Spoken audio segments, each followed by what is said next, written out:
Hey everybody, I hope you're doing all right. I've had a couple conversations with some of the parents about the video, and just in those conversations, I may not have explained whenever we were talking about that straight arm going out and pulling our body out or our bat out of the zone. I didn't really have a good viewpoint or a good camera angle to explain what we were talking about, so I want to make this quick video to sort of go over it to where you can see it from this angle. Really what we're wanting to focus on whenever you're watching your girl hit, if she keeps rolling over, popping up, if you keep seeing that arm, not really sure what's going on, you can really focus down this tunnel right here, right inside the ball.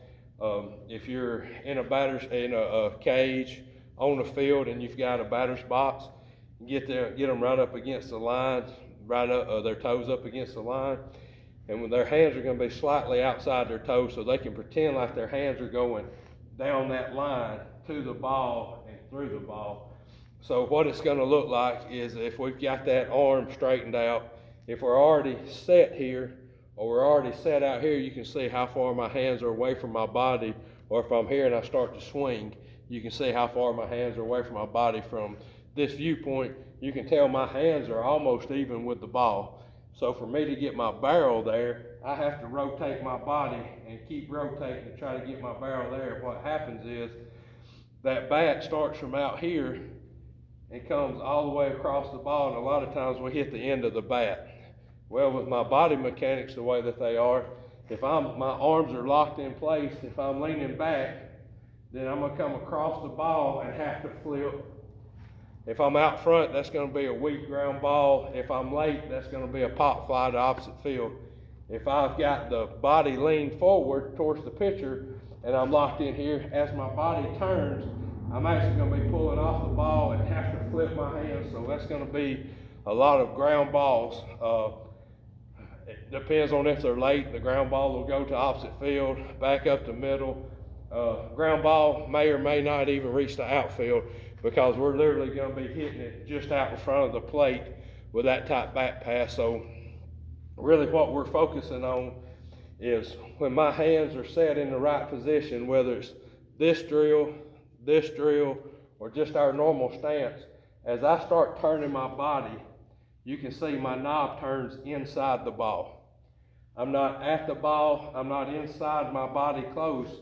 My body naturally turns. I'm a little bit outside of my shoes, my feet. As I turn, my hands don't move, but it puts me right on path with the inside of that ball. So as I'm pulling with my bottom hand and my right hand fires at that top seam, now I've centered that ball up with a sweet spot. I've got the whole sweet spot of the bat just in case I'm off a little bit.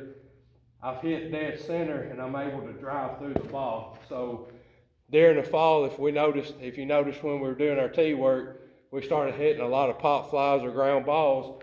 We took them right back to the extension drill. And what that does, we got them back to this drill to where my hands and body's in the right position. And wherever we turn, we're pretending that our hands is pulling our shoulder. We don't want to pull that bat off our shoulder here. Don't want to let the bat drop here. Don't want to cast our hands out front or at the ball. We just leave our hands right on our shoulders where we're at.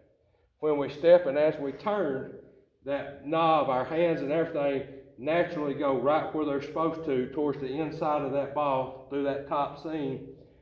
Start pulling towards it as I turn, right hand to it. Now wherever we do that extension, it automatically makes our girl stay here and point right to the pitcher.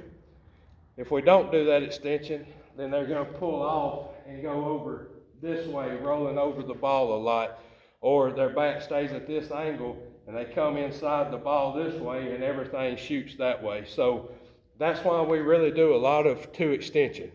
That's why we go to contact and extension. That makes us stay to the ball and through the ball on full contact and really focus on squaring the ball up and staying through it right there, instead of coming to it and pulling off of it this way and not making very good contact.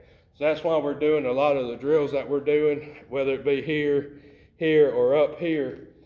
We definitely want to, we don't want to go knob to ball. We don't want to stay in here. Whenever we talk about inside the ball, it's the actual ball. Wherever it's pitched at, that's our aim point. That's what we're paying attention to. And that's what we want to stay inside of. If we choke ourselves off in here, we're never going to cover half the plate.